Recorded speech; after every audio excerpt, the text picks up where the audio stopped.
ഒരുപാട് നാളത്തെ കാത്തിരിപ്പിന് ശേഷം ഞങ്ങളിതേ നന്ദഗോവിന്ദം ഭജൻസ് കേൾക്കാനായിട്ട് വന്നേക്കാണ്. അരയങ്കാവ് ഭഗവതി ക്ഷേത്രത്തിലായിരുന്നു നന്ദഗോവിന്ദം വന്നിട്ടുണ്ടായിരുന്നത്. ഏകദേശം ഒരു 5 മണിയോടെ ഞങ്ങൾ എത്തിയെങ്കിലും 4000-ഓളം സീറ്റ് ഫില്ലായിട്ടുണ്ടായിരുന്നു. പിന്നെ ദേ മഴയൊക്കെ നനഞ്ഞ് കുതിർന്ന് ഞങ്ങളിതേ പരിപാടി കേൾക്കാനായിട്ട് ഇരിക്കുകയാണ്. അപ്പോൾ ബാക്കി പിന്നെ ഞാൻ പറയണ്ടല്ലോ.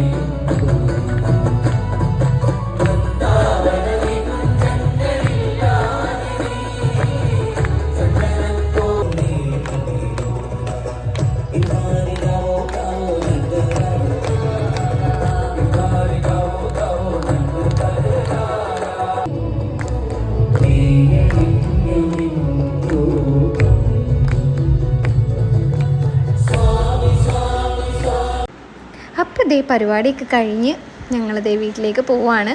അടുത്ത വീഡിയോയിൽ കാണാവേ. Thank you.